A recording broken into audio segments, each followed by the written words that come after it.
બગસરા પંથકમાં સિંહો બાદ હવે દીપડાઓના આટાફેરા વધ્યા છે। બગસરા તાલુકાના ખારી ગામે વાડી વિસ્તારમાં દીપડાએ એક મજૂરની ઈજા કરતા સારવાર માટે હોસ્પિટલ ખસેડવામાં આવ્યા। રાત્રિના સમયે મજૂર વાડીએ સૂતા હોય છે તે દરમિયાન અચાનક બે દીપડાઓ આવી ચડ્યા હતા અને મજૂરને ઈજાઓ કરી હતી।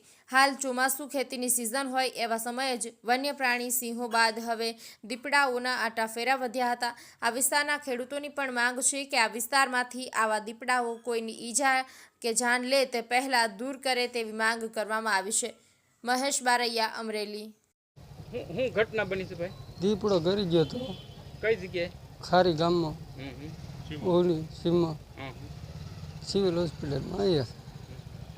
પછી શું થયું? ક્યાં વાગ્યું છે? હાથે લાગ્યું। ઈજા કરી દે હાથે? પછી શું થયું? પછી દવાખાના સિવિલ હોસ્પિટલમાં આવ્યા બગસરા। શું ઘટના બની તે શું થયું છે? હું વિઠ્ઠલભાઈ બોલું છું, ખારી ગામથી। અમારે મજૂર વાડીએ રહેશે અને દીપડાનો આતંક છે। હવે સિંહ બાદ દીપડા એવા છે અને એક આવી બે દીપડા આવ્યા હતા અને એક ઉડીમાં ઘરી ગયો હતો રાતે મજૂરની, અને એને હાથે ઈજા કરી છે। હવે વન વિભાગ જો કંઈક કરે તો સારું હોય। કેટલા વાગે બનાવ થયો? આ રાતે 9 વાગે બનાવ બન્યો છે અને વરસાદ બહુ આવતો હતો, પછી તો દવાખાને જવાનો ડેરો થાય એટલે આમાં કરવું શું, અમારે એવું થાય નહીં। અત્યારે પછી સવારના આવ્યા છીએ સરકારી હોસ્પિટલમાં બગસરા।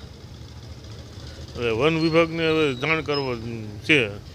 હવે અમારા મજૂરને જો દીપડો હાથે ઈજા કર્યો હોય અને ગળે ઈજા કર્યો હોય તો ઉપાડી લે કે બીજું કાંઈ થાય। અને વન વિભાગની એવી માંગ છે કે હવે આનો તાત્કાલિક નિકાલ લાવે તો સારું એમ।